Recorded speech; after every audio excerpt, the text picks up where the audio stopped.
I never thought I'd be the villain in my own son's success story. It was October when I got the call. Not a visit, not even a FaceTime, just a clipped voicemail from Grant telling me I wouldn't be needed at the firm's 10th anniversary gala. "It's more of a modern image thing," he said, like I was a worn-out logo. "I'll send you pictures." Then he hung up. No callback, no explanation. I was his mother, and the founder of the firm. I built Callahan and Company out of a 2-bedroom ranch house and a fax machine. When his father left in 1998, I signed the lease on our first office with my own retirement savings. I still remember the paint color I picked, dusty shale. Grant called it depressing even then, said we needed something more aspirational. But I didn't care how aspirational it looked. We had work to do, clients to serve, a name to build. Back then, he was fresh out of college with a single suit and more ego than ethics. But I believed in him. I made him partner by year 4. By year 6, he had a corner office and a plaque that read Founder. I didn't argue. I just kept showing up early and paying the invoices he forgot. But now I was off-brand. The week before the gala, I dropped by the office unannounced, something I used to do all the time. Only this time, Lacey, his assistant, intercepted me like a linebacker. "Hi, Margot," she said without making eye contact. "Grant's in back-to-back meetings today." "That's all right," I said, brushing past her. I used to live in that office. I think I remember the way the look on her face said it all. Protocol had changed, and I hadn't gotten the memo. Still, I pushed through. The door was half open. I knocked anyway. Inside, Grant sat behind a walnut desk I didn't recognize, talking to a man in a vest with a clipboard. They were going over guest lists, seating arrangements, branding decisions. Grant barely looked up. "Mom," he said flatly, "you can't just walk in anymore." I ignored that. "You're cutting me out of the gala?" "It's not personal," he said, which is exactly what people say when it's deeply personal. "We're trying to curate a forward-facing identity. Clean visuals, fresh partnerships." "You know, clean visuals," I repeated, nodding. "And I guess my face doesn't make the cut." He didn't answer. That was answer enough. I stood there for another full beat, taking in the skyline view I used to pay rent on. The shelves lined with awards I'd once dusted. The espresso machine I bought on a whim after our first big client paid. My name wasn't anywhere. By the time I got home, the mail had arrived. A thick envelope from our estate attorney sat on the kitchen counter. I opened it without sitting down. Inside, a copy of the revised family trust, and a clause I hadn't authorized. In the event of incapacitation or death, all assets, including the Callahan residence, are to be managed and distributed at the sole discretion of Grant E. Callahan. I blinked. Then I read it again. I hadn't signed this version, but someone had, and the ink was fresh. I stood in my quiet kitchen, staring at the words, while the slow burn of betrayal began to take shape. It wasn't grief, and it wasn't anger. It was calculation. The kind you only learn after a lifetime of being underestimated. They'd misread me. They thought I'd fade quietly into the background. What they didn't know was that 2 weeks earlier, I had quietly transferred the house, the one Grant believed he'd inherit, into a charitable trust under my control. And I wasn't done.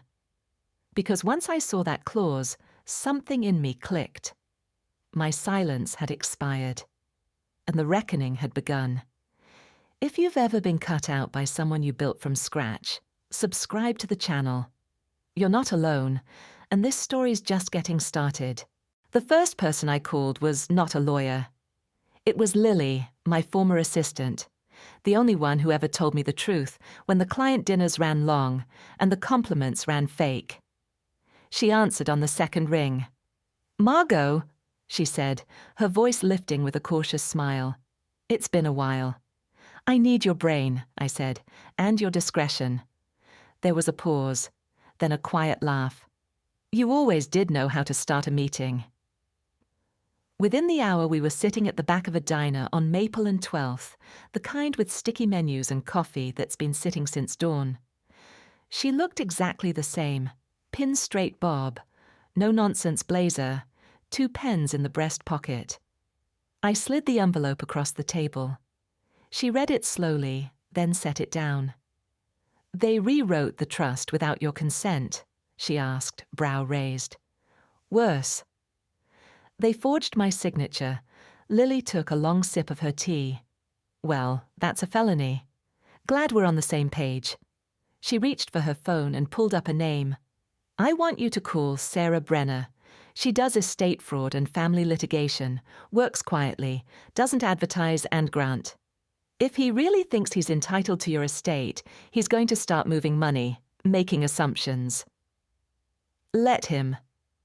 That night, I went home and pulled out a storage bin labeled Taxes 2003 to 2015. Inside, receipts, contracts, purchase orders, everything from the early days of the firm, back when Grant couldn't tell a deduction from a donut.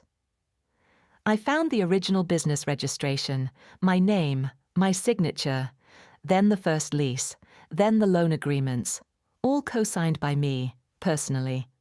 All paper trails with dates and stamps. I laid them out across the dining room table like a museum of my own endurance. By midnight, I'd built a 3-ring binder labeled Origin. Let him erase me from the guest list. I was rebuilding the firm's true history, the one they couldn't Photoshop out.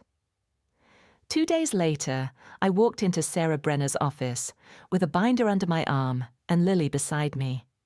Sarah was younger than I expected.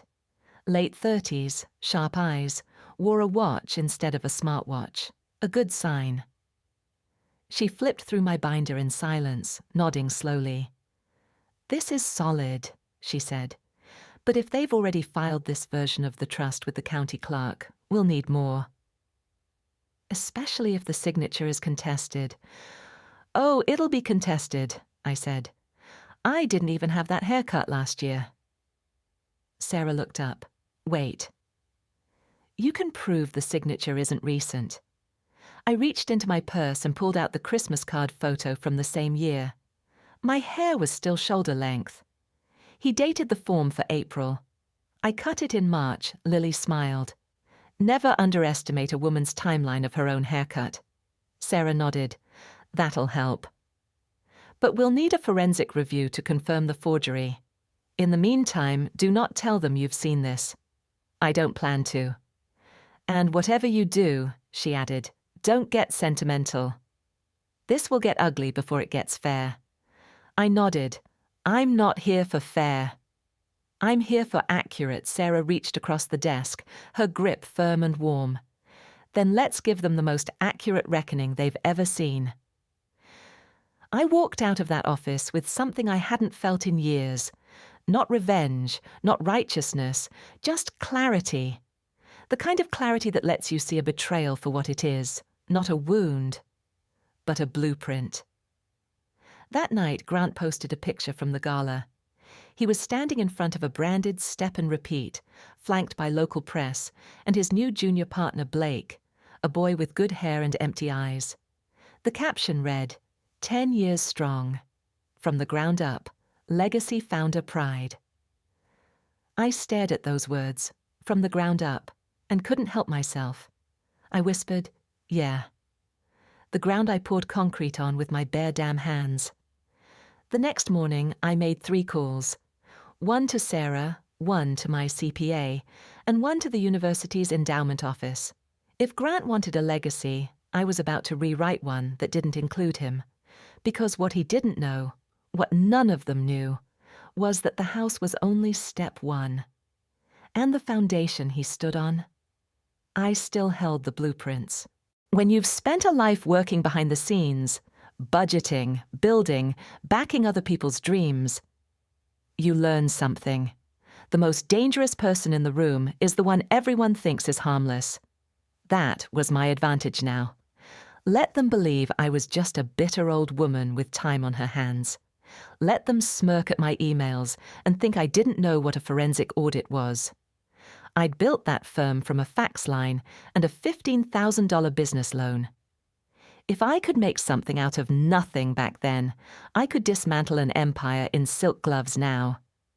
The call with the endowment office was brief. I'd made a modest scholarship donation in Miles's name years ago, Grant's father. Now I wanted to increase the donation and change the title. The new name? The Margaret F. Callahan Business Resilience Grant. I asked that it go to first-generation college students pursuing entrepreneurship. Kids like me, kids unlike Grant. I paid the entire first year up front. It was a satisfying check to write, because that scholarship might never trend on LinkedIn, but it would last longer than a cocktail gala. My CPA, Alan, had questions. Margot, I'm just going to ask you straight. Are you about to blow up your estate plan? Not blow it up, I said, smiling. Renovate it. He sighed. This wouldn't have anything to do with your son suddenly listing himself as sole founder on public documents, would it? I didn't answer. He chuckled. That's what I thought. All right, let's talk asset shielding. We moved fast. The house, already in the charitable trust, was protected. The brokerage accounts went into a living trust with Kyle, my nephew, not Grant's son, as contingent beneficiary. I rewrote my will with Sarah's help and left Grant one single item, a copy of the original lease from 2004 with a sticky note attached that said, "You're welcome." And then came the moment of real satisfaction. I removed my name from the firm's operating agreement. They thought they'd erased me, but I'd erased myself first. I let it sit for a week, watched the headlines roll through LinkedIn like press releases from a machine. Grant Callahan delivers keynote at Inland Business Forum. Founder shares growth secrets at decade celebration. Founder, founder, founder. He didn't post the speech itself, but Lacey did. A shaky iPhone recording, posted in her story for exactly 24 hours. I watched it twice. He stood in a fitted navy suit, hair crisp, confidence overflowing.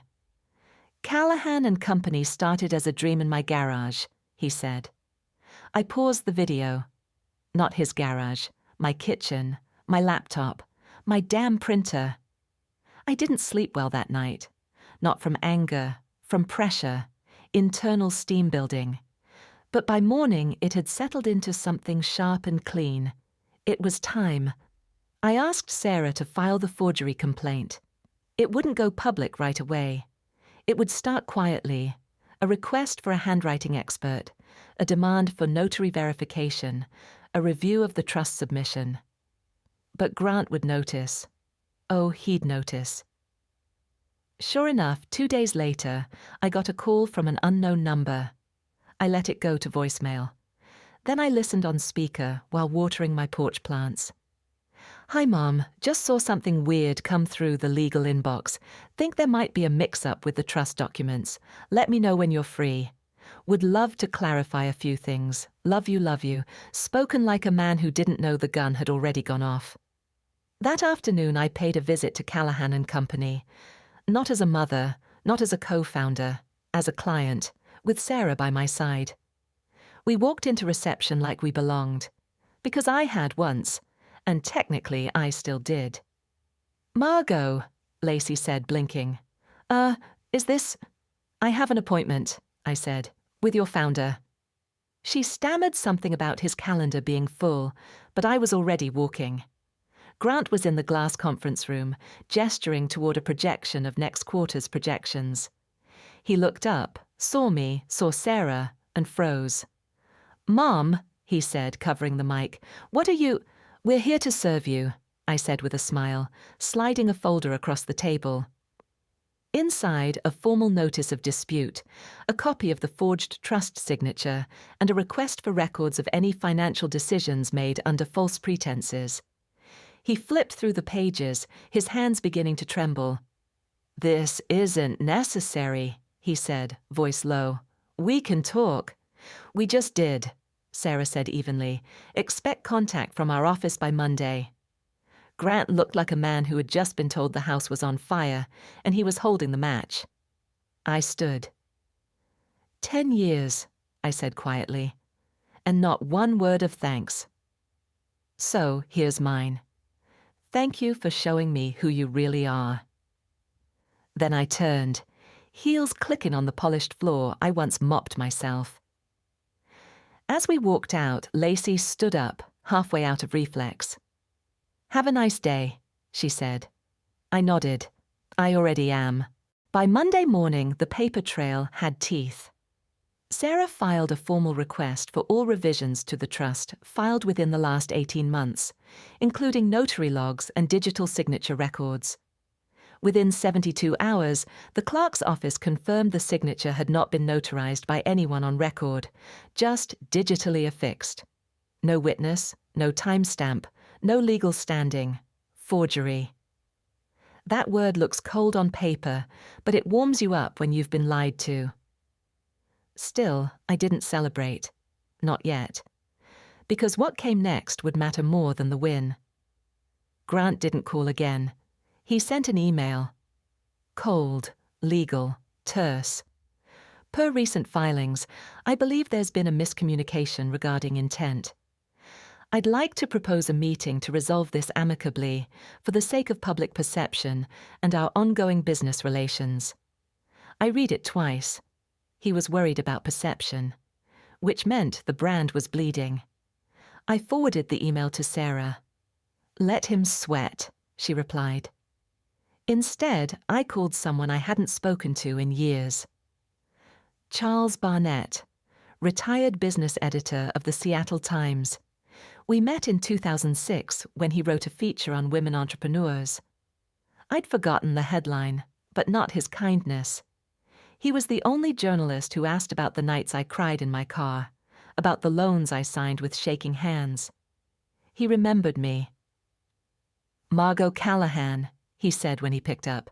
"I always wondered what became of you." "I became a ghost in my own legacy," I said, "and I'm ready to haunt." He laughed.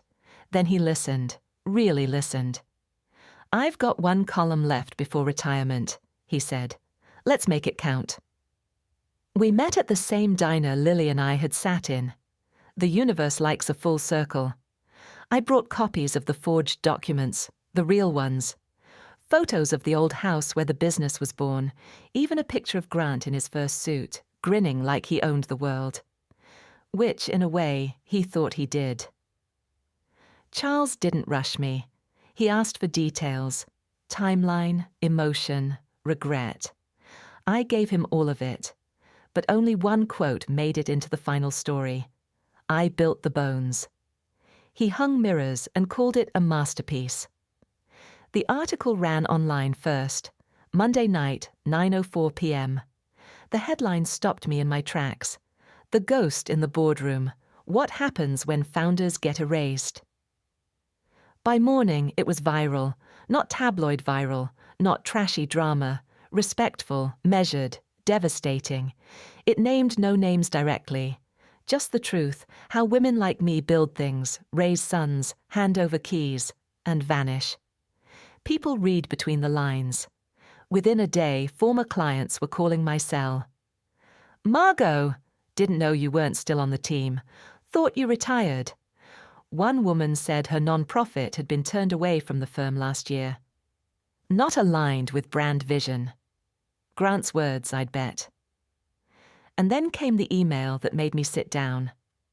It was from Cheryl Dumas, Grant's very first client. She now sat on the board of a regional tech foundation and had a portfolio worth more than most small banks. Just read the article.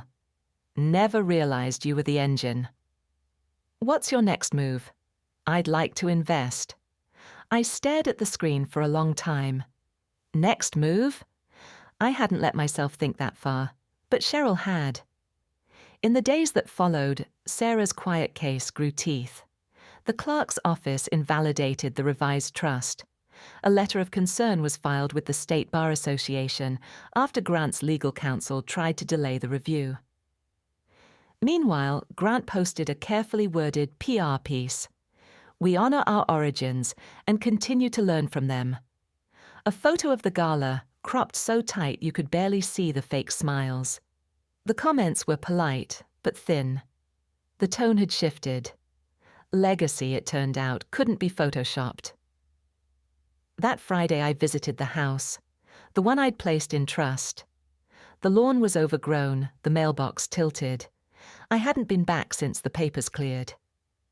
I stood on the porch in the late afternoon sun, touching the worn doorframe Miles and I painted the summer after Grant turned 8. There was a new lock now, a new deed, a new future.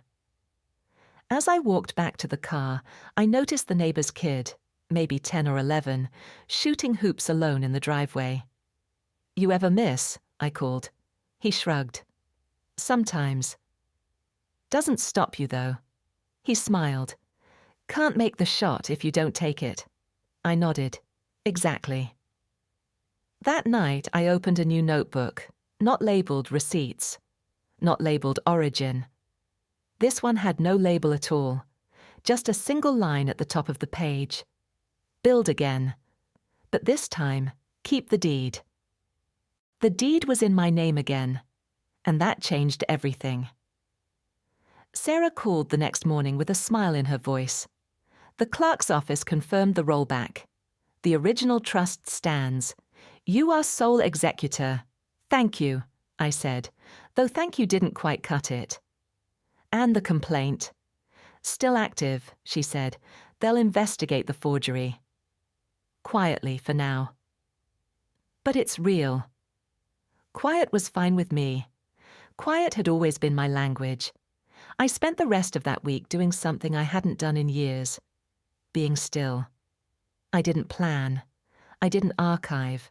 I didn't file. I just sat on my porch with a book and watched the light shift across the old oak tree in the yard. The tree Miles planted in '92 when Grant won the spelling bee. He'd carved a G into the bark that same afternoon. It was still there. So was I. But peace doesn't last long when someone else is losing control. On Wednesday, I got a call from Lacey. She didn't leave a message, just her name. I didn't answer. On Thursday, a text from Grant. Let's talk. Before things get out of hand. They were already out of hand. He just didn't know which hands were holding the rope. And then on Friday, I got a letter, a real one, handwritten. My name in black ink, smudged slightly at the corner. It wasn't from Grant. It was from his wife, Sabrina. I'd never disliked her. I hadn't known her well. She'd always kept her distance, polite but cool, like I came with fine print she hadn't read before marrying into the family. She sent thank you notes after holidays, but never initiated visits. She once called me old-fashioned, with a smile that didn't reach her eyes. Inside the envelope was a card, ivory, expensive, and a folded letter. Margot, I'm writing because I think you deserve to hear something that no one else will say. I didn't know about the trust. I didn't know about the forged signature. Grant told me everything was above board, that you'd agreed, that it was handled. But when the news came from the clerk's office, he cracked. I've never seen him like that. Sweating, angry, paranoid. He's scared. Not for the business, for himself. He knows you have more. He doesn't know what, and that terrifies him. I'm not asking for reconciliation, but I am asking this. If there's a version of this that doesn't end in public disgrace, please let him find it. For the kid's sake. For our sake. He respects you, even if he doesn't know how to show it. He fears you too. That's new, and probably overdue. Sabrina, I read it 3 times. Then I folded it back up, slid it into a file labeled Concessions, and placed it behind the original trust. Not because it changed anything, but because it told me what I already suspected. Grant had started to break. That night I made a list. At the top I wrote, what do I want, now that I've already won? Not revenge. That was already baked in. Not even justice. That was underway. I wanted two things: a legacy with my name on it, not buried, not erased, not inherited under false pretenses. To tell the truth, once in full, with no edits, no guilt, no apologies. And I knew exactly when to do it. The firm's board meeting was in 2 weeks. They held them quarterly now with a mix of investors, advisors, and community stakeholders. I still had access to the schedule. Lacey must have forgotten to revoke my permissions. Or maybe she hadn't. Hard to say. Either way, I RSVP'd, attending remotely. Sarah advised against it. "It's not necessary," she said. "The legal path is strong." "It's not about necessity," I told her. "It's about history." And I was done letting other people write mine. So I planned. Not a speech, a statement. Plain facts, plainly said. With one goal: to reclaim my own narrative, not through spectacle, but through presence. Let them look at the screen and see what they tried to bury. The woman who kept the lights on, who signed the checks, who poured herself into a foundation they'd paved over. I didn't need applause. I just wanted eye contact. The day of the board meeting, I wore black. Not for drama, for precision. There's something about a black blazer on an older woman that makes people pause. It doesn't scream. It states. I didn't wear makeup, just lipstick, deep plum, the kind Sabrina once said made me look stern. I wanted to look stern. I joined the video call 5 minutes early. Of course I did. I'm not new. The screen filled, one tile at a time. Blake, the junior partner, looked surprised to see me. He fumbled with his tie. Lacey blinked twice and gave a small nod. 2 board members waved politely. Sabrina wasn't on camera, just a grey box with her initials. Then Grant appeared. He looked tired. Not in a sleep-deprived way. In that way a man looks when he's just realized his chessboard is missing half the pieces. "Margot," he said, voice even. "Didn't know you were joining us today." "You should have read the calendar more closely," I said. Someone coughed. A woman with short grey curls leaned toward her webcam and said, "We're always glad to have founding members present. Historical continuity matters." Grant smiled tightly. "Of course. Shall we begin?" He launched into his report, numbers, projections, some expansion into Seattle he hadn't mentioned before. A slide flashed by with photos of the gala. I counted 6 of him, none of me. When he paused to take questions, I unmuted. "I have a brief statement," I said. He looked straight into the camera. "This isn't really the forum." The curly-haired woman cut in. "Let her speak." So I did. "I'm not here to make noise," I said. "I'm here because I was part of this from day one. Because the name on this letterhead came from the back of a utility bill I once paid late, just so we could keep the printer running." Blake shifted in his seat. "I'm here because recently my signature was forged on a trust document that reallocated control of my own estate. And while legal action is underway, I wanted you, the people who believe in this company, to hear something true, from me." Silence.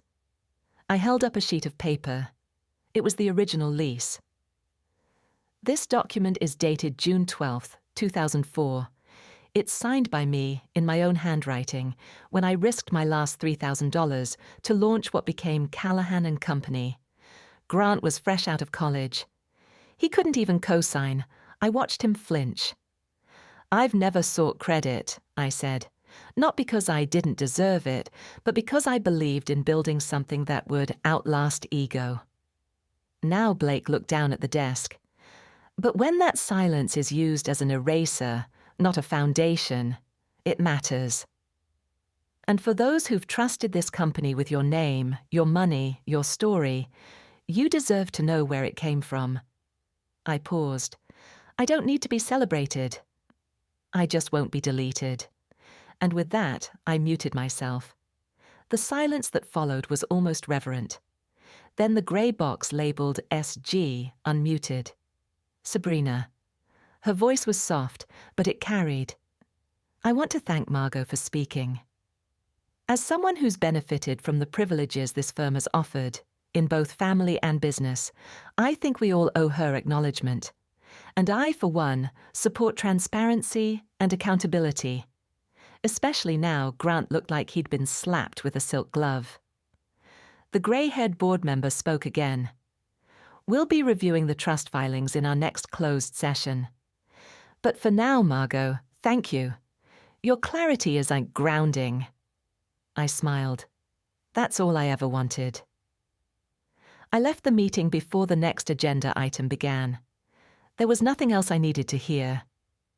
I walked outside into the mid-morning sun. The air smelled like rain and garden mulch, the kind of smell that lets you know something is turning, quietly. At the curb, Kyle was waiting. He'd offered to drive me to lunch. I hadn't asked, he'd just shown up. "You're glowing," he said as I slid into the passenger seat. "Am I?" He nodded, like someone who'd just burned a bridge and built a better one beside it. I smiled. "Not a bridge," I said. "A record." "Same thing," he said, starting the engine, "depending on who's watching."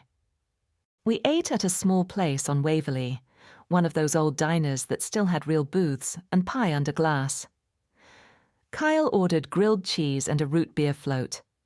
I got the Cobb salad, though I eyed the chicken pot pie hard. Maybe next time. He was quiet at first, just sipping, chewing, glancing up from time to time, like he was waiting for me to speak first. But I didn't. I'd spent too many years leading conversations that weren't mine to start. Finally, he said, "So, what happens next?" I stirred my iced tea. "That depends. If Grant has sense, he'll keep quiet. If not, well, we'll find out how allergic he is to subpoenas." Kyle raised his eyebrows. "That bad?" "He committed a crime," I said simply. "Maybe he didn't think of it that way." Maybe he thought it was just streamlining. He let out a low whistle. "The man forged your signature and tried to write you out of your own will." "That's not streamlining." "No," I agreed. "It's inheritance by entitlement." He thought silence meant permission. Kyle nodded slowly. "So you're really going through with this?" I set down my fork. "What do you mean?" "I mean, some people would have just walked away. You already protected your assets. You moved the house, changed the trust. Why not just leave it there?" I looked at him then. Really looked. His mother, my sister's daughter, had died when he was just 6. I raised him for a year after that while his dad got back on his feet. He doesn't remember it, but I do. The way he used to curl up next to me during thunderstorms, wide-eyed and silent, just waiting to feel safe again. "Because this isn't just about money," I said. "It's about truth, about respect, about undoing a pattern before it sets in another generation." He nodded, slowly, then reached into his backpack and slid something across the table. A folded printout. I unfolded it. An article, "When Founders Get Forgotten." The same one Charles had written, highlighted, annotated, underlined. "You read it," I said. "Twice." "And?" He grinned. "It's kind of badass." I laughed, really laughed. The waitress looked over, surprised. I waved it off. Kyle leaned in. "Do you ever wish you'd done things differently?" "Which things?" "All of it. The firm, the sacrifices." "Grant." I thought about that for a while, stirred the melting ice in my glass. "No," I said finally, "but I wish I'd made it clear earlier that love doesn't mean erasure." He looked down at his hands. "I think he was always going to be like this." "Maybe," I said, "but I let him." "That part's on me." He didn't argue, just nodded again, the way young people do when they're holding space for something heavy, but don't know quite what to do with it. After lunch, we walked the long way back to his car. It was quiet out, golden light spilling across sidewalks, wind rattling the dry leaves.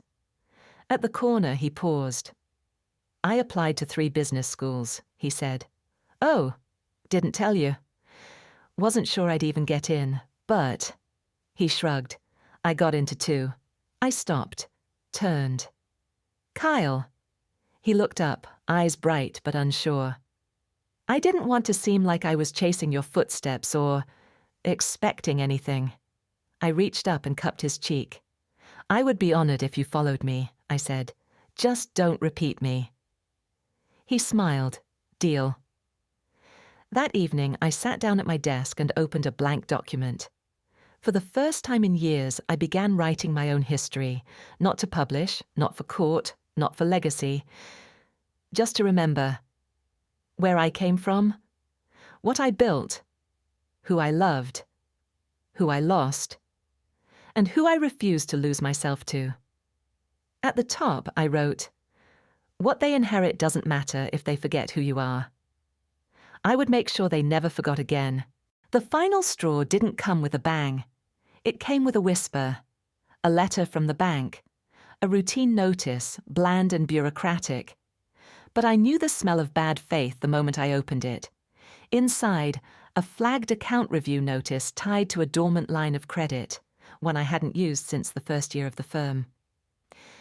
The account was being audited due to unusual access activity. I called the bank immediately, spoke to a tired-sounding woman named Eliza. She asked a few security questions, then put me on hold. When she came back, her voice had changed, no longer casual, but careful. "Mrs. Callahan," she said, "we're seeing a login attempt from an IP address associated with Callahan and Company. Trying to authorize changes to your line of credit." I closed my eyes. "And who," I said slowly, "initiated that request?" A pause. "I'm afraid we can't share that without a formal fraud inquiry on file." "I'm initiating it now." It didn't take much. Sarah filed the paperwork the same afternoon. The bank suspended all access. The IP logs would follow. And when they did, the evidence would be clear. Grant hadn't learned a thing. He still thought he could maneuver around me. Quietly, surgically, like I was asleep. But I wasn't asleep. I was wide awake. And something in me, the part that had forgiven, adjusted, compromised, snapped clean. This wasn't about control anymore. This was about a man who believed I was an obstacle instead of a parent, who believed boundaries only applied to people weaker than him. It was time to shut the door. The next morning, I changed my will again. Sarah filed a restriction clause. Any unauthorized attempt to access financial accounts, trusts, or estates under my name or address would trigger automatic removal from all inheritance pathways. No hearings, no loopholes, just gone. We backdated it to the date of the first fraudulent trust. The document was logged by noon. By sunset, I received another call. Not Grant this time. His lawyer. A man named Devon Knox, smooth voice, too cheerful.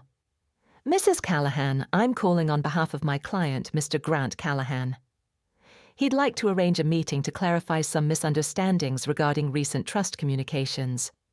Your client," I said, "forged a signature. I'm sure it's more complicated than that." "Not to the state of Washington, it isn't." A pause. "Would you be open to a settlement discussion?" There it was, the beginning of the end. "Put it in writing," I said. I hung up and sat still for a long moment, staring at the blue light of my laptop screen. Something shifted in me, not anger, not grief, but something more final, like a key turning in a lock that would never be opened again. I thought back to 1983, when Grant was born. I'd been so young, barely out of school. I'd sat up all night just watching him breathe. Back then, all I wanted was to build a world where he could thrive, where he never had to question his belonging, or his safety, or his roots. Now I was watching him burn that world for a better parking spot, and I felt nothing but clarity. Later that evening, I got a text from Lacey. "He's unraveling. blaming everyone but himself. Told Blake you poisoned the board. I stared at the message for a moment, then typed back. Truth isn't poison, just doesn't mix well with pride. No reply, didn't need one. Instead, I picked up the phone and called Cheryl Dumas, the investor who'd offered support after Charles's article ran. We hadn't spoken in 2 weeks, but she answered on the first ring. You still planning to build something new? She asked. Yes. You'll have backing. My team and I are ready. That night, I slept without dreams. And in the morning, I started drafting the announcement for a new fund, a new space, a new mission. Callahan wasn't the name anymore. But Margaret was just getting started. I named it Margot West. Clean, strong, mine. West for the direction I was always told not to look. West for possibility. West for the version of me that never asked permission to exist. Cheryl loved it. Her legal team moved fast. By the end of the week, Margot West Foundation for Women in Business and Transition was registered, branded, and quietly building a launch strategy. No gala, no speech, just action. We would give seed money to women 40 and up, the ones no one bets on. Divorced women, widows. Women who walked away from corporate because they wouldn't shrink for a bonus. No panels. No patronizing mentorship programs. Just cash and trust, the two things I'd been denied until I was already grey at the temples. The press release was scheduled for the 15th. I didn't tell anyone in the family, not Grant, not Sabrina, not even Lacey, though I had a hunch she already knew. I let the silence stretch.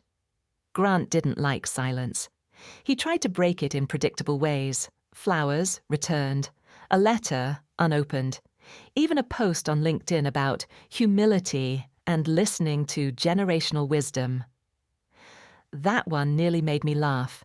It ended with #legacy and #gratitude. He still thought branding could replace apology. But that's the thing about branding. It's just smoke if the structure underneath is already burning. The morning Margot West launched, I didn't refresh the page. I didn't check comments or chase metrics. I went to a community centre on the south side, one we'd partnered with, and watched a woman named Rosa open her first pop-up bakery from the grant money we gave her. She hugged me so hard I thought my shoulder would crack. You don't know what this means, she said. No, I replied. I do. Afterward, I stopped by the house. Not the firm.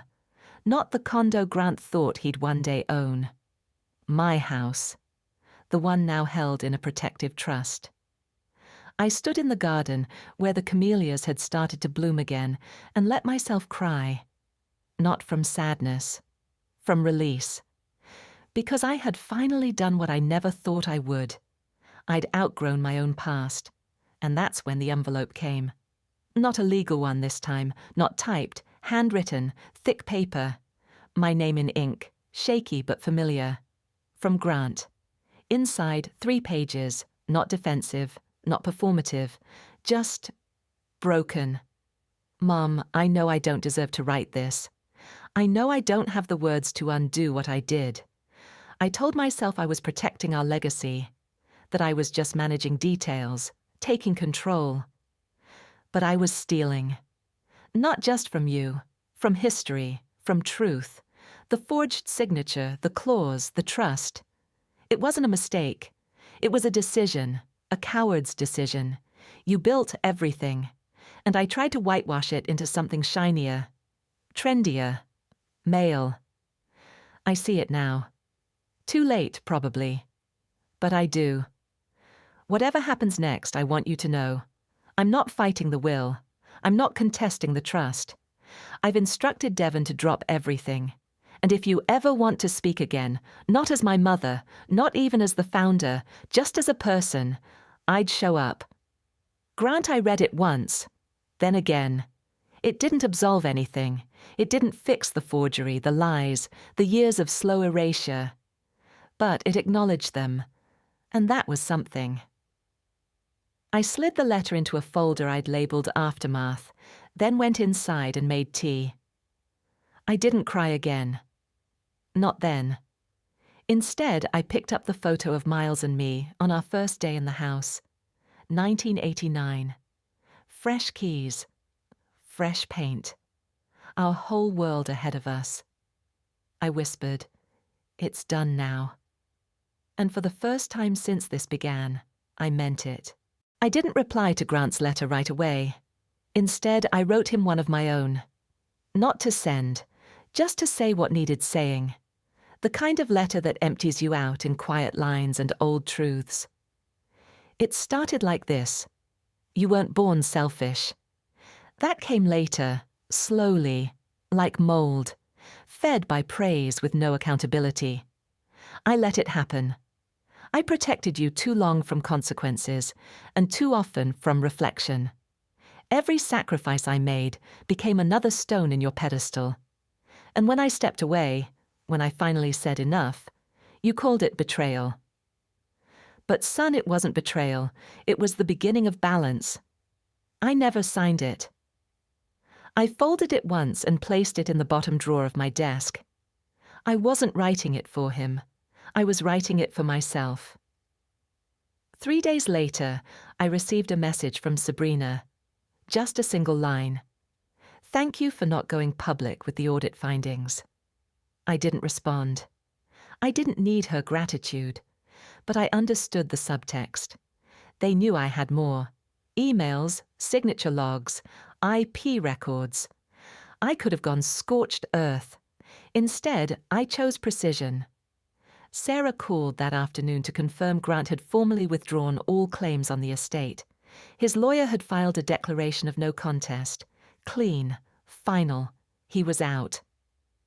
Kyle stopped by later that evening with lemon bars and a report card. All A's, though he tried to shrug it off.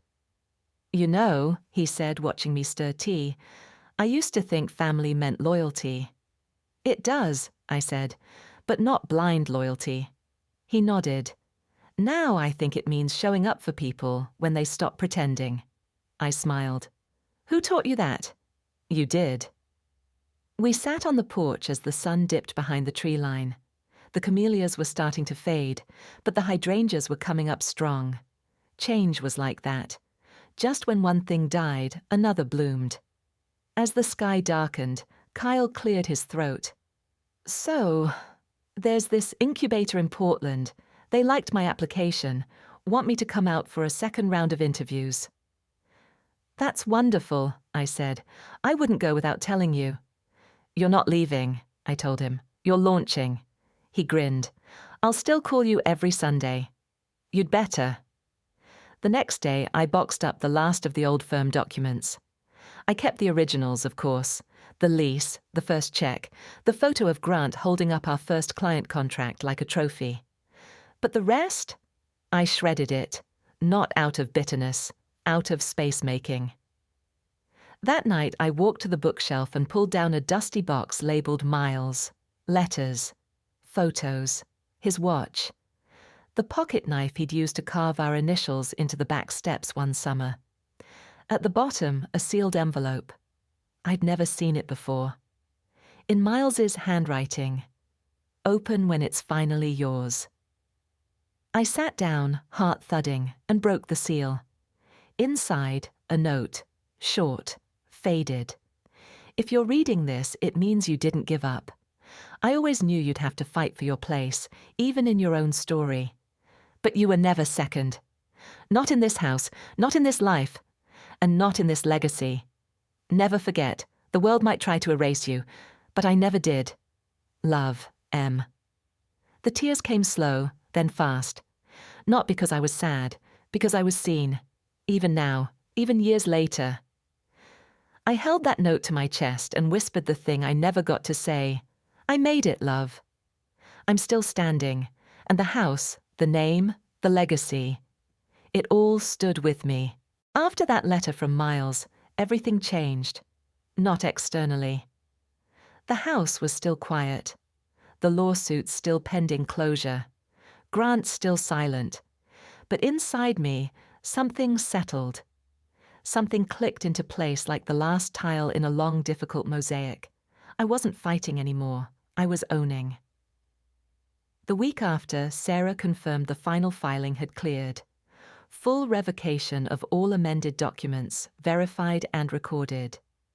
I was, once again, the only legal trustee of the estate, the sole executor of my will, and the founding signatory of what had once been Callahan and Company. The firm's name remained. I didn't care anymore. Let them keep the name. I had reclaimed the truth behind it. Kyle left for Portland on a rainy Monday, his suitcase lopsided, his grin nervous but proud. We stood in the driveway under grey skies, his Uber idling at the curb. "You'll be amazing," I said, adjusting the strap on his backpack. "You'll be fine," he said, hugging me tight. "But if you're not, call me." "I won't need to. But you're allowed to." That made me pause. I smiled. "All right, kid." Deal. After he left, the house felt different again. Not empty, not hollow. Just uncluttered. I made tea. I cleaned the kitchen. I did the crossword with a mechanical pencil. Then I sat down at the dining room table with the old family album. The real one. The one Grant hadn't seen in years. Page after page of baby photos, birthdays, business licenses, Christmas cards, terrible fashion choices, a Polaroid of me and Miles in front of the paint store holding 5-gallon buckets and laughing. All of it real. All of it mine. That evening I got a text from Lacey. Blake gave notice today, said, "Callahan and Company isn't what it used to be." I read it twice. Then I typed, "Things change when the real foundation is gone." She replied with a single word, "Exactly." 2 days later, a formal invitation arrived in the mail. Thick cardstock, gold lettering, RSVP by the 25th. It was from the Spokane Women's Business Hall of Honor. Cheryl had nominated me, and they'd approved the induction. "Legacy Award," the envelope read, "in recognition of founding impact, generational mentorship, and economic influence." I laughed when I saw the category. Legacy. That word again. It had haunted me for months. Now it just looked like punctuation at the end of a long, unpunctuated sentence. I RSVP'd yes. On the night of the event, I wore navy, not black. Not mourning, not statement. Just elegance. Miles would have said I looked like I ran the state. I arrived alone. At the registration table, a woman in pearls leaned forward and said, "Oh, you're that Margot." "I am." "I just wanted to say, what you did?" It was brave. "Brave is doing it when no one's watching," I said. "I just happened to get caught on camera." She laughed, and it felt good. Clean. The ceremony was held in a modest ballroom, soft lighting, string quartet in the corner, no social media hashtags on the napkins. Just warmth.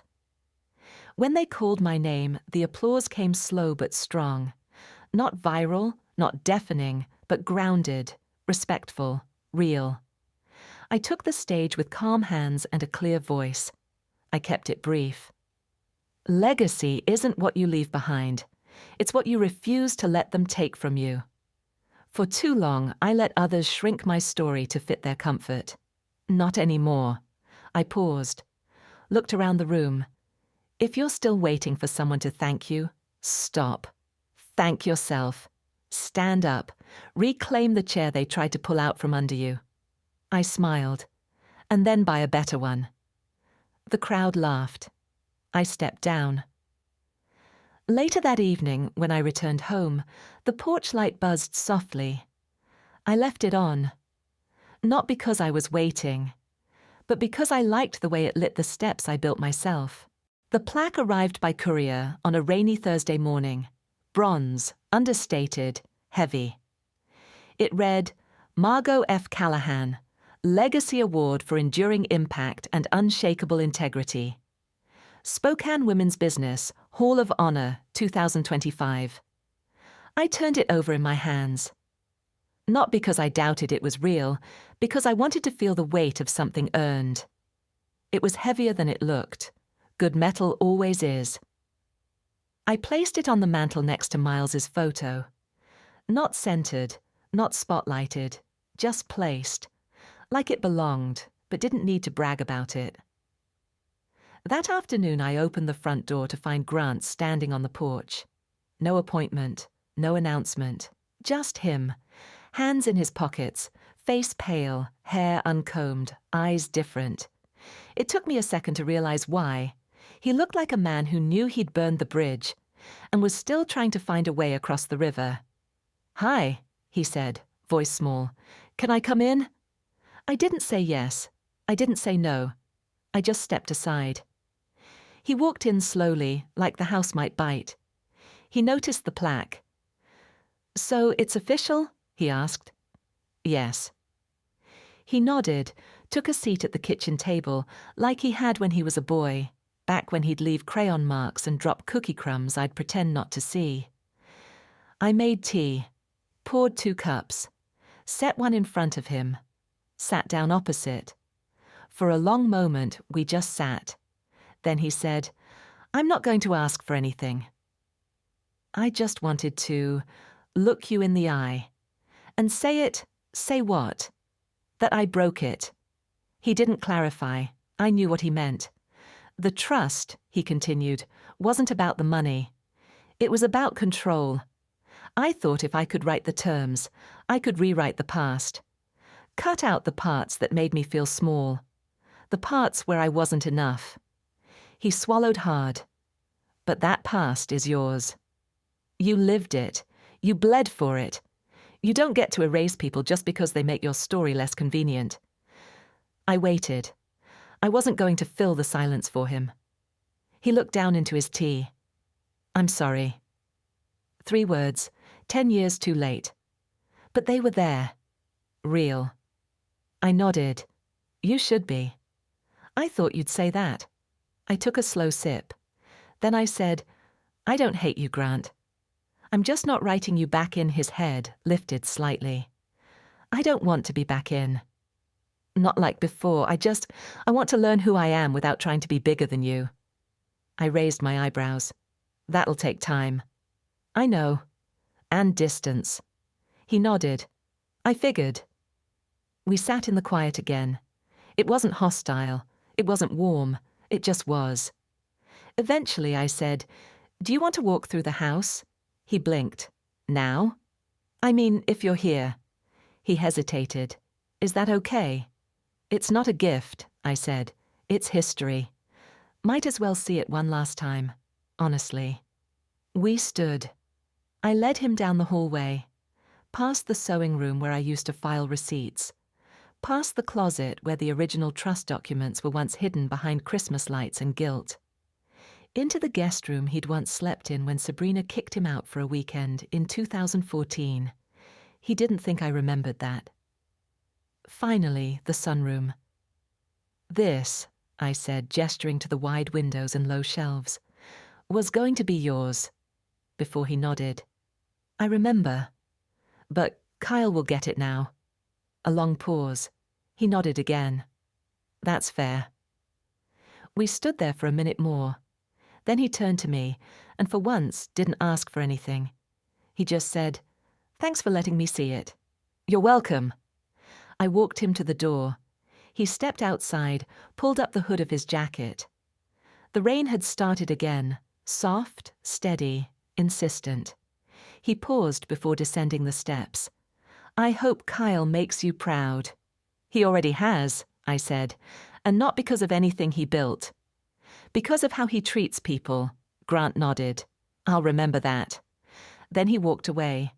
No dramatic farewell, no turning back, just footsteps in the rain. I closed the door, locked it. Not out of fear, out of peace. Because you don't fear people who can't undo you anymore.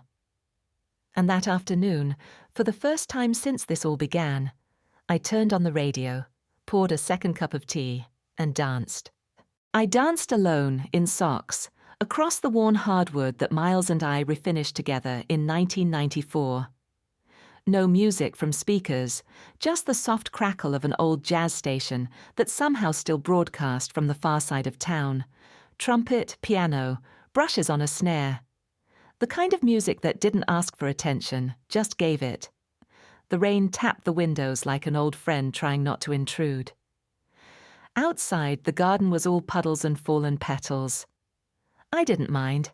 Beauty lives in messes too. I moved slow. My back complained a little, but my body remembered the rhythm. Not the steps, no, just the feeling. Of space, of movement, of not being watched. It had been years since I let my limbs take up space without apology. Maybe decades. And that's when the doorbell rang. I stopped mid-step, halfway between the couch and the kitchen, heart doing that strange double beat it does when you expect no one and the world reminds you it still exists. I opened the door with care. Sabrina stood on the porch, umbrella folded, coat soaked through. For a moment we just stared at each other. Then she said, "Don't worry. I'm not here to ask for anything. I didn't move. Just waited." She shifted her weight. "I just wanted to say I know what he did. All of it, not just the forgery, the slow stuff, the dismissing, the way he spoke about you when he thought I wasn't listening." Still, I waited. She looked tired, but not broken, just worn in that way women get when they've held their breath for too long. "I should have said something sooner," she added, "but I was complicit," I finished for her. Her face fell. "Yes." The rain picked up again. She didn't seem to notice. "I left him," she said finally, "about 3 weeks ago." That surprised me. I blinked. "You're serious?" I packed a bag. Took the kids, went to my sister's. No drama, no shouting, just no more pretending. The quiet that followed wasn't empty. It was full of all the things she'd likely screamed into her pillow for the last year. "I didn't want to become my mother," she said. "So I became yours instead." That one landed hard, and it was the first time I saw the crack of real accountability in her. She reached into her coat pocket and pulled out a folded note. "It's from the kids," she said. "They've been asking why they don't see you." She hesitated. "You don't have to read it now." I took it without a word. She looked past me into the house. "It still smells like cinnamon," she said, "like it did when Grant first brought me home." I remember thinking, this woman bakes her own pie crusts. I'm never going to be enough. And so you decided I had to be too much. Sabrina looked down. "I'm sorry." Not defensive, not hedged, just sorry.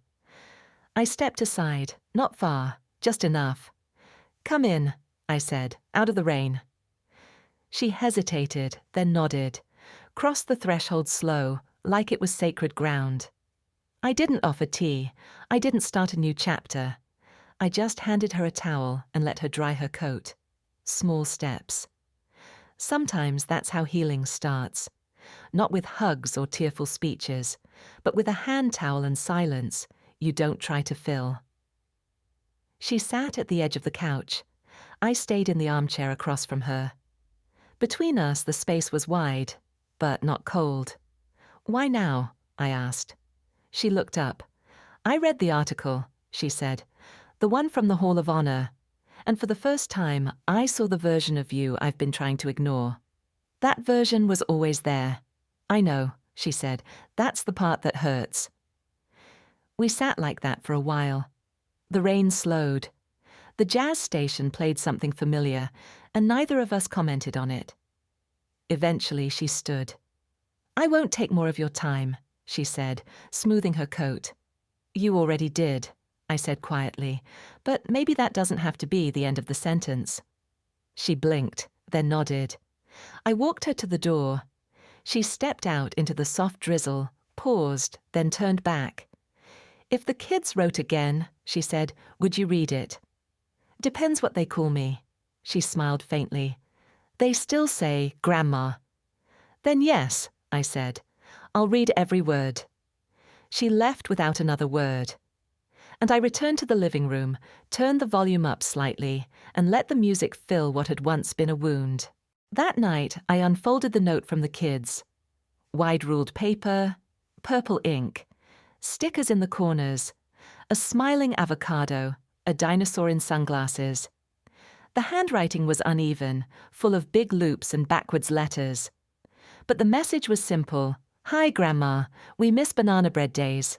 Can we come over and play with the old Legos? I promise not to put any in my nose this time. Love, Ellie, and Noah too. He can't write yet, but he likes you very much. There was a crayon heart drawn under the names. A little wobbly. Completely sincere. I sat with it for a long time, hands warm from holding something real. Later, I pulled out a blank card and wrote back. Ellie and Noah, banana bread days are always welcome here. Legos too. The bucket's still in the linen closet, top shelf, where your dad can't accidentally throw it out again. Come visit soon. I have a new cookie recipe that needs official testers. Love, Grandma. I sealed the card, addressed it by hand, and walked it to the mailbox under a sky full of bruised clouds. The kind that never quite break, just threaten. But I wasn't afraid of storms anymore. Inside, I made tea and sat by the fireplace. The jazz station had signed off for the night, replaced by local talk radio. I turned the dial down low. There was nothing urgent, nothing unfinished. Then the phone rang. I checked the screen. Rosa, my neighbor, my friend, the one who used to bring me tamales on Sundays when I was too tired to cook and too proud to ask for help. I answered on the third ring. Hola, amiga, she said gently. Still awake? For another few minutes. Good. Because I have a question. Go on. What would you say, she asked, if I told you there's a group of women over 50 who want to learn how to start a business, and they want you to teach them? I let the question settle in, then said, I'd say they just made the best mistake of their lives. She laughed. I knew you'd say yes. I haven't said yes. You just did. And she was right. I had. We agreed to meet next week at the library's community room. She'd bring her cousin from the east side. I'd bring muffins. And a whiteboard, if they had one. After we hung up, I sat with the silence. Not the lonely kind, the full kind. And I thought about how, when you spend most of your life giving, people start to believe you're an endless well, that they can dip in, take what they want, walk away. And that maybe, just maybe, you'll still be there when they circle back. But here's the truth. I was never a well. I was a river. And rivers carve new paths, whether people follow or not. The next morning, I pulled the last empty journal from the drawer. On the first page, I wrote, This one's not about receipts. This one's about everything I still want to build. Then I added the date. October 5th. The same day, years ago, when I'd opened the doors to the first Callahan office, a 2-room rental with bad carpeting and dreams that didn't know how to quit. How poetic. The day I started again just happened to be the anniversary of when I started the first time. I guess that's how you know it's real. You don't go back. You begin again, with both eyes open. The library's community room smelled like old books and lemon-scented floor polish. I arrived 15 minutes early, like I always do, clutching a tote bag with 3 notebooks, a sleeve of markers, and a box of still-warm muffins. By 10:05, the women began to trickle in. First came Evelyn, 61, retired postmaster, glasses hanging from a turquoise beaded chain. Then Marcella, a grandmother of 7, who once ran a catering business out of her garage before her husband told her to focus on home. Her eyes said she still carried that sentence like a stone in her coat pocket. Then Rosa, of course, leading the way with 2 new faces in tow, Tasha and Doreen, both in worn blazers and clean sneakers, one with a highlighter tucked behind her ear like it was part of her personality. By 10:17, there were 9 women seated around the table. 9 women who had been told in different ways and different words that they were past their prime. I stood at the whiteboard and wrote one word in big block letters. Again, then I turned to face them. I want to talk about what it means to start again. Not from scratch, from experience, from failure, from being overlooked. Evelyn nodded. Marcella blinked like she might cry. I'm not here to teach you how to pitch or file LLCS or get your elevator speech down to 30 seconds. Not yet, I took a breath. I'm here to teach you how to stop apologizing. That got a laugh, a tired, knowing laugh. We're going to learn to name what we want. Not what we're allowed to want, not what our children think is reasonable, what we actually want. Doreen raised her hand. And what if we're still figuring that out? Then you're already on the right page. We started slow. Around the table, one by one, they shared dreams that hadn't seen daylight in decades. Evelyn wanted to open a mobile notary business. Tasha used to design jewelry and thought maybe, just maybe, she still had the eye for it. Rosa wanted to write a cookbook, half recipes, half memories, all truth. Marcella sat silent for a long time. When I finally asked, she said, I wanted to own something with my name on the door. She looked at the table as she said it, like it was too fragile to meet anyone's eyes. And I thought of all the doors my name never made it onto. All the times I was told my presence was a distraction from the brand. I looked her straight in the face. Well, Marcella, I said, that's the easiest thing to fix. After the workshop, as women folded notes and swapped contact information, Rosa slipped me a folded flyer. It was a printout of the Callahan and Company gala photo. Grant standing tall, front and center. Someone had taken a pen and written across the top, "This is not the founder." Underneath, in my handwriting, corrected. We both laughed. You're not bitter, she said. That's what I love about you. No, I said, I'm just done being quiet about facts. That afternoon, I sat on my porch steps and watched a storm build over the hills. The light turned strange, that pale gold that comes before thunder. I didn't mind. The rain didn't scare me anymore. I'd walked through worse without an umbrella. Inside, the phone rang. It was Kyle. Hey, he said, we're presenting our prototypes tomorrow. Want to see it first? Of course I do. He paused. You sure? Kid, if you ever ask me that again, I'm pulling your funding. He laughed. Okay. Just checking. After we hung up, I stood in the hallway for a long moment, listening to the house. It creaked the way old houses do when they're trying to settle into quiet. But mine wasn't quiet anymore. It was full of stories again, new ones, and none of them required permission. The next morning, I sat in my sunroom with a laptop on my knees, watching Kyle's prototype presentation over Zoom. His voice was steady, clear, confident, not cocky like Grant at his age, just sure of what he knew and humble about what he didn't.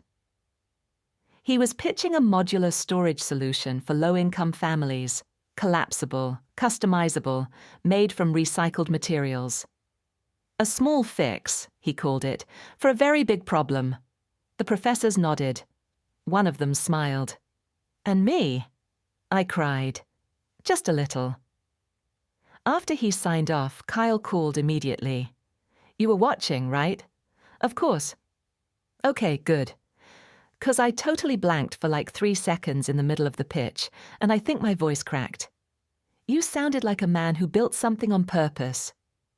That's all they heard. He was quiet a moment. Then, I want to name the company something real. Something that means something. You don't need my permission. I want your blessing. I thought about it, then I said, call it Ruth. Ruth? My mother's name. Your great-grandmother. She never got to own anything but a recipe book and a pair of sturdy shoes, but she taught me how to keep going when people told me to sit still. He smiled through the phone. I could hear it. Then that's the name. After we hung up, I opened my inbox. Buried beneath newsletters and community updates was a message from the library's programming office. Subject: Community Teaching Series. Instructor profile needed. They wanted a short bio, a photo, a quote. Simple enough. I clicked reply. Typed slowly, deliberately. Margot F. Callahan, founder, educator, and advocate for late bloomers and lifelong rebuilders. They told me to get over myself. I did. And under it, I found steel. I hit send before I could second guess it. That afternoon I baked. Not banana bread, cinnamon rolls, heavy on the glaze, the kind that stick to your fingers and silence a room. I boxed half up for Rosa's church fundraiser and kept the rest. As I slid the tray onto the counter to cool, the doorbell rang. Sabrina stood there again. This time not drenched, not timid. She wore jeans, a ponytail, no makeup. She looked like herself. "Just here to drop something," she said, holding out a padded envelope. I opened it after she left. Inside, a silver charm bracelet. Not the expensive kind, the kind you build piece by piece. There were 4 charms already clipped on. A tiny rolling pin, a briefcase, a book. And, the last, a small house. There was a note, no signature. For what you made, what you saved, what you taught, and what you refused to give away. I placed it on the windowsill where the sun hit in the mornings. Not a trophy, just a reminder. That evening, I wrote in my new journal. The one not about receipts. I made a new list. Not goals. Just truths. I am not a relic. I am not optional. I am not erased. I do not owe softness to people who call my strength a flaw. I can begin again, as many times as I need. I underlined that last one twice. Then I closed the book and looked around the room. The walls I painted, the curtains I hemmed, the table I refinished with Miles on a summer Saturday after our anniversary. Everything here had my fingerprints. Everything here had survived. So had I. The first snowfall came early that year. Light at first, then dense and confident. The way winter always is when it means business. I watched it fall from the sunroom, cup of coffee warming my hands, the garden vanishing beneath soft white. There was something quieting about it. Not sad, not isolating, just honest. That afternoon a certified letter arrived. From the firm, not from Grant, from a new legal name, a new logo. Dear Ms. Callahan, as part of our archival project for the upcoming 10th anniversary, we are formally requesting your permission to acknowledge your role as co-founder of Callahan and Company. I laughed, not bitterly, not even smugly, just laughed. A decade too late. Sarah had warned me they'd try this, that once the dust settled and the optics changed, they'd come crawling back with revisionist humility and polite signatures. But I'd already made peace with truth, and that made their offer irrelevant. I drafted a short reply. Thank you for your interest. I respectfully decline to participate in any project that requires me to ask permission to exist inside a history I built. Good luck with your archive. I signed it, sealed it, and left it on the porch for pickup. Let the new firm curate their version. I had the real one, and it didn't need a plaque. The next day, Kyle came back to town for Thanksgiving. We cooked together, shoulder to shoulder, like we used to. He made the mashed potatoes too salty and claimed it was intentional. I made 3 pies. He insisted he taste test all of them. You know, he said mouthful, I think you're the only person I know who got better after the storm. I raised an eyebrow. Better? He nodded. Stronger. Calmer, like, you let go of something that was never yours to carry. I thought about that, stirred the cranberry sauce. Let the silence do the work. Then I said, I didn't let go of it. I gave it back. Gave it back?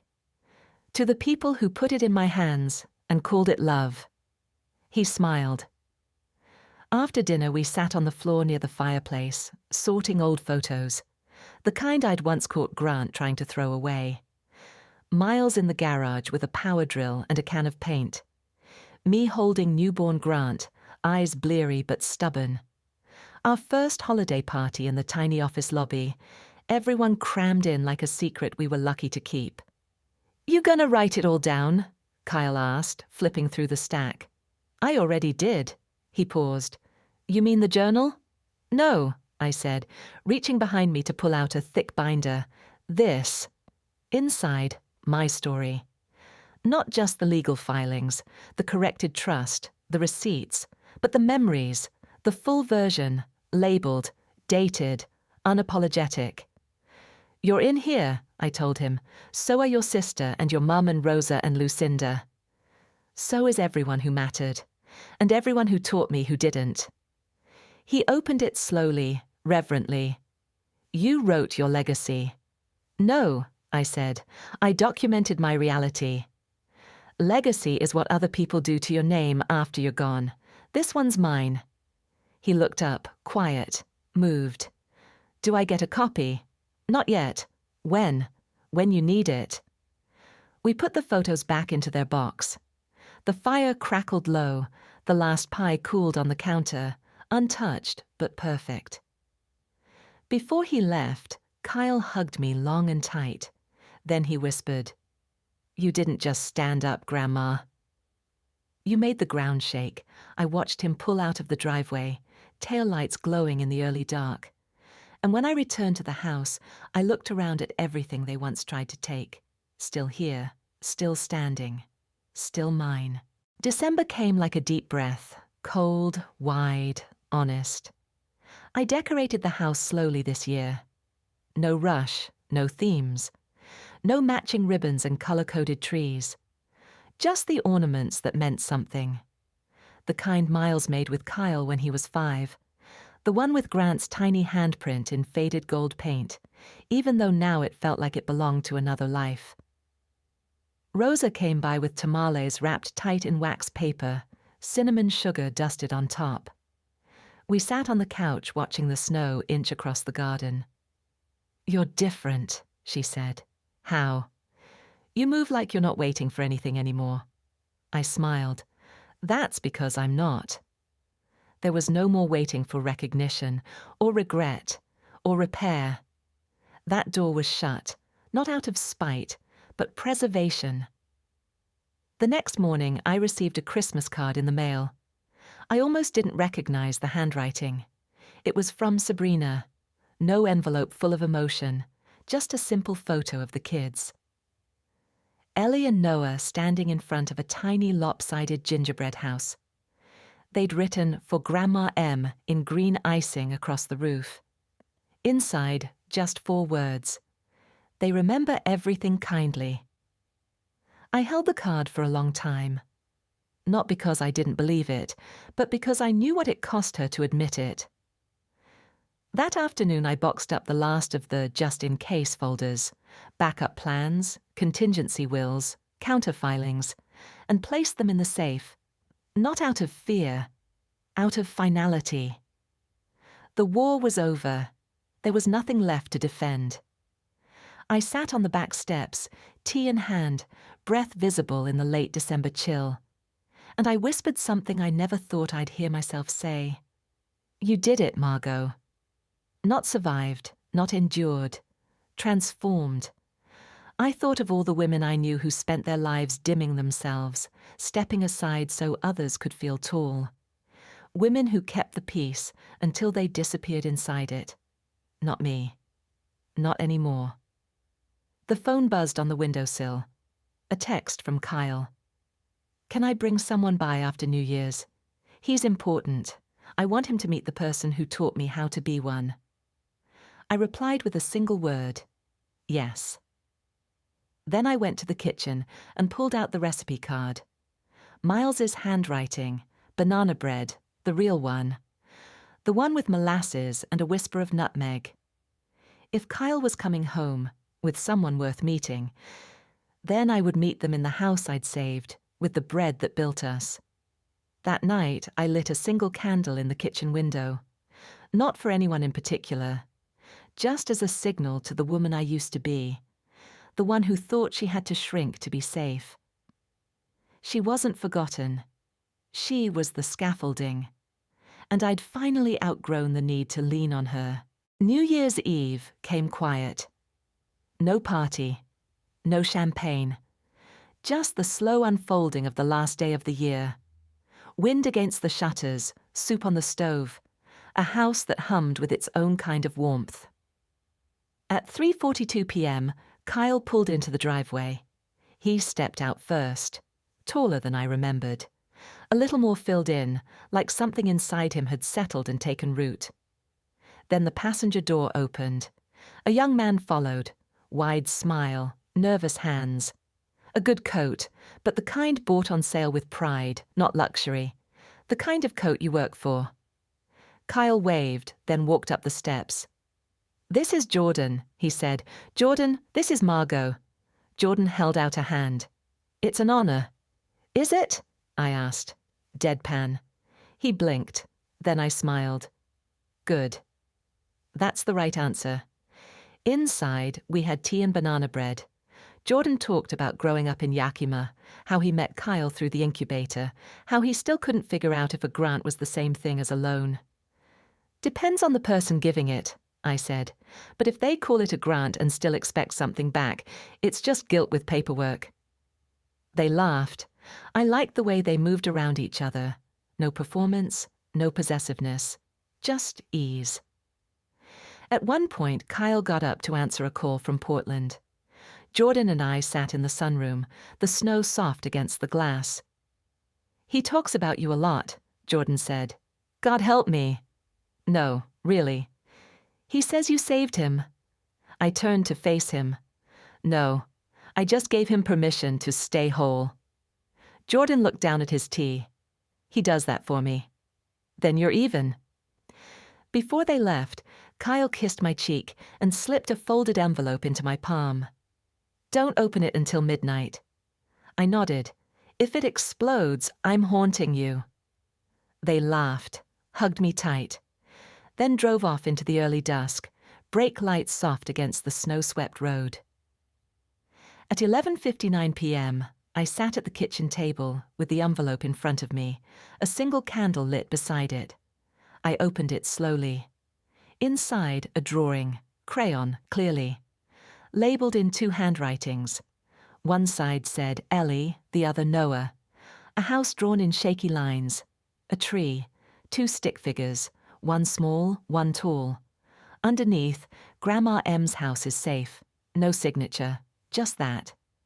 I closed my eyes and let the year end in perfect silence. No loud declarations. No wild resolutions. Just a house.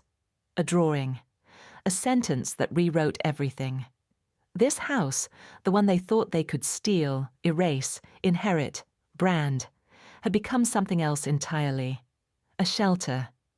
Not from storms, but from arrogance. A testament. Not to victory, but to refusal.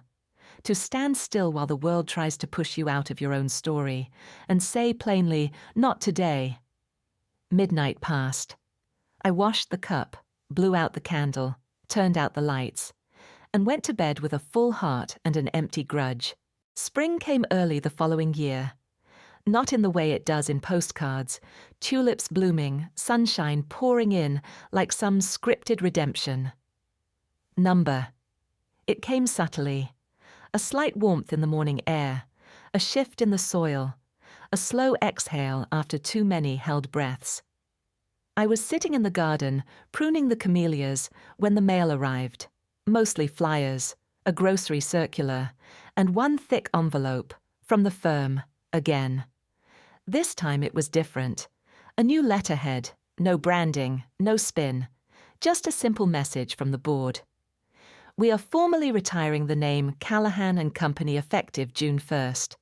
The firm will transition to West and Reed LLP under new management. The founding history has been corrected in our public archive and internal documents. Your contributions will be acknowledged fully and permanently. We offer this not as a gesture of reconciliation, but as a correction of record. It was signed by the new board chair, a woman for once. I set the letter down, didn't cry, didn't smirk, just nodded. The record corrected, not because I yelled loudest, because I stood longest. That afternoon, I walked down to the library for my weekly workshop. Evelyn brought cookies. Rosa had printed the first proof of her cookbook. Marcella held up a tiny brass sign with a grin stretched wide across her face. Marcella's Place, home-cooked meals and second chances. I ordered 6, she said. 1 for the window, 5 for wherever I damn well please. The women cheered. I clapped, not politely, proudly. After class, I sat with Rosa on the front steps. You ever regret not walking away sooner? She asked. No, I said, because if I had, I would have missed the part where I stopped being afraid of staying. She nodded slowly. And what about Grant? What about him? You ever think he might come back around? I considered that. For the first time, it didn't sting. He already did, I said, just not the way he wanted. What do you mean? I forgave him. On my terms, in my time, and I let him carry what he broke, not a light thing to carry. No, but it was never mine. Later that night, I pulled the final notebook from my shelf, the one that had no label when I began. The one I had filled, 1 page at a time, not with receipts or wrongs or retaliation, but with reclamation. The last page was still blank. I wrote, I gave everything. Then I took back what mattered. Not for revenge, not for applause, but because I was never meant to be erased. And now I live surrounded by things I built, love I earned, and silence I chose. Not the kind they once forced on me. The kind that comes after justice. I closed the book, set it on the shelf. Then I walked through the house, past the kitchen where I taught Kyle to bake, past the hall lined with photos I refused to discard, past the door with the quiet lock that once kept out betrayal. I stood at the threshold of the sunroom, where morning light always came first. The house was quiet, but not empty. It was full of proof. Proof that sometimes the best revenge isn't destruction, it's continuation. If this story felt like yours, I hope you'll share it. Somewhere, someone needs to know they're not alone. And if you've been told to get over yourself, maybe it's time you do. Because under everything they tried to bury, you might just find your power. Goodbye for now. And thank you for listening.